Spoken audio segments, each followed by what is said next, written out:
This is my review of the Jack White album Blunderbuss. It was released in 2012 and produced by Jack White. So I got into Jack White through the White Stripes. I got into them in this class I took, Music and Art since 1945. My professor showed us a couple of their songs one day. I think it was actually like when he was talking about blues music, because he was talking about how people have covered blues and are still like covering it, and he was showing us their cover of Death Letter. But he showed us like a couple of their live songs and kind of went off on this tangent about the White Stripes. And so I was like, I like their sound, and I went and got their album Elephant. So the reason I'm doing Jack White's solo career first, though, is because he just put an album out this year. I'm also a little bit more familiar with his solo career than I am with all the White Stripes albums, because like even though I got into them first, I ended up getting all his solo stuff first because it was like more what was happening at the time. This album I have kind of a weird history with. I bought it like around December of the year it came out, but I didn't buy it for myself. I got it as like a Christmas gift for somebody. But I did have a copy of it on my Amazon Music since I bought it.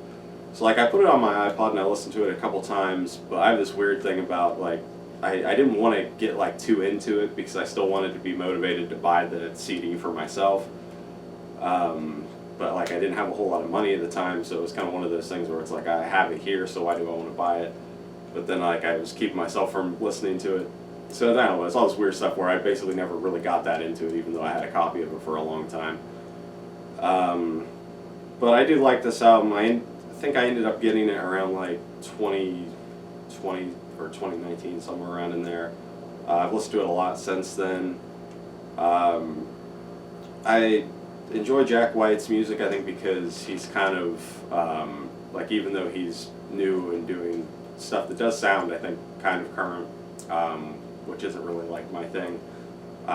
He also, like, his music to me sounds, like, older in a way as well, like he's pulling influences from some older styles of music.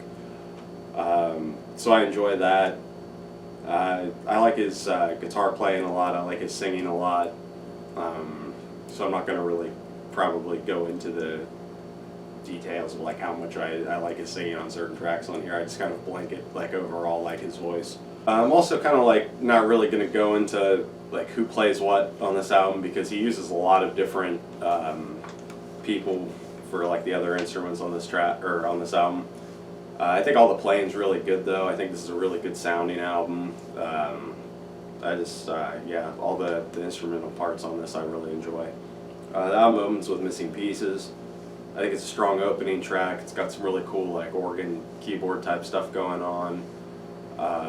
Interesting lyrics. I'm not big on like lyrics, like that's never the first thing I listen to when I listen to a song.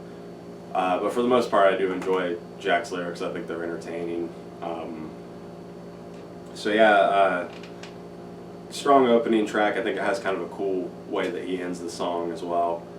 The second track, 16 Saltines.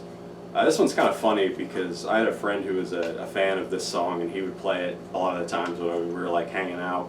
And one of my other friends really hated the song because he just kind of wasn't a fan of Jack White.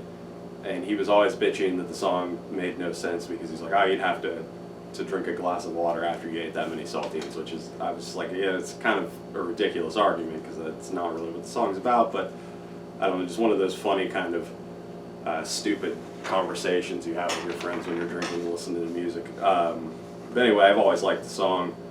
I think it's got a cool guitar riff. I think it's a catchy song. It's one of my favorite tracks on here. Third track, Freedom at 21, another one I like a lot. This is a song I almost feel like I shouldn't like that much because the vocal melody and like the lyrical stuff, the way he's doing it, it's almost like kind of rappy, and that usually kind of like annoys me. Just I don't know, rap just as a like vocal form has always bugged me kind of. But I do enjoy this here for some reason. I just think it's catchy what he's doing. It's got this kind of cool sinister guitar riff. So just another really cool song. And another one of my favorites on here. The fourth track, Love Interruption, it's kind of a slower, more acoustic track. It's got like really prominent backing vocals in it from Ruby Amanfu. I'm sorry, I'm sure I probably butchered that. And I'm not familiar with her, but I think she sounds good on here. It's almost really more like of a duet, even though she's credited with backing vocals. I don't know. It's not my favorite track on the album. I do enjoy it for what it is, like in the album, but I probably wouldn't like put it on a playlist. It's got some interesting lyrics though. The fifth track, Blunderbuss, another kind of slower track, more keyboard driven. It's a little country-ish. It's got some pedal steel in it, which I do love pedal steel, and I think it sounds really cool here. And another one that's good, but not another favorite of mine. This one I might put on like a playlist. I think I like it a little bit more than the track before. I also think that I was like expecting a heavier song with it being called Blunderbuss. So I remember the first time I listened to it, I was like, oh, it's called Blunderbuss. That's going to be something heavy, right? And then it's like kind of this. So I was a little disappointed with that, I think. The sixth track, Hypocritical Kiss. It's got some really cool piano in it. I like the drums a lot. The piano sounds really, just the way it sounds on it is really cool. And that kind of like, that, the whole just instrumental sound of it draws me in a lot more than the vocal or anything like that, but I do like it. I think it's a pretty cool track. The seventh track, Weep Themselves to Sleep. This is another one with some cool piano and drums that I really like. This one I think has a little bit more catchy and memorable vocal melody than the one before. And it's got this really cool guitar solo on it, and like when I listen to it, I don't know, it's really weird kind of sounding. But like I wanted to listen to this song again just to listen to the guitar solo again. So I really like the solo on there. The eighth track, I'm Shaken, is the only cover on the album. This one I like a lot too. It's got a catchy riff, it's a catchy song.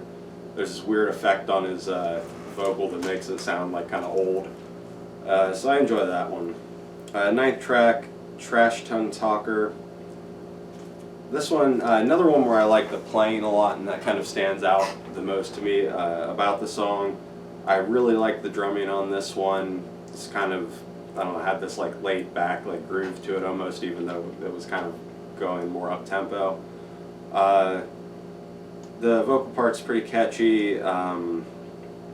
But yeah, it's the instrumental that really pulls me into that track. The 10th track, Hip Eponymous Poor Boy, I can't even say the name of it, but this is my favorite track on the album. Just insanely catchy. Really like Jack's like vocal on it, the vocal melody, and all the instrumentation is really good. Not a lot to say about it, but just an insanely catchy track, so I enjoy it a lot. The 11th track, I Guess I Should Go to Sleep. Kind of weird. It's like it's kind of like he put a country vocal melody over like a jazz song. So it's got these like jazzy like instrumental parts that I think are cool.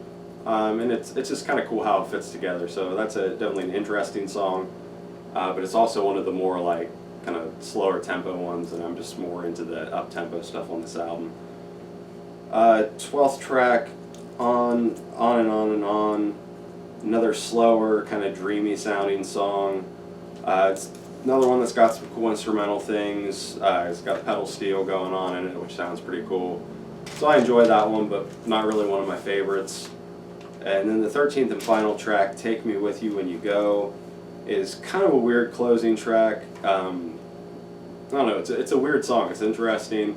Not really one of my favorites, but it's definitely interesting. It's one that I think I'll learn to appreciate more, like the more and more I listen to this album. So Blunderbuss, I think overall is a really strong debut album for Jack White. I think it sounds great, the production, and really though, like musically, like the stylistically, it's kind of a little bit all over the place, but it sounds really cohesive, and I think a lot of that's the production. So the whole thing like flows really well, even though he's doing all these different like styles and stuff of music on here. Yeah, this one I would highly recommend. I would say it's a pretty good place to start with him because he keeps things pretty normal on here, where he gets a little bit weirder on some of his other albums. So yeah, Jack White, Blunderbuss, highly recommend this one.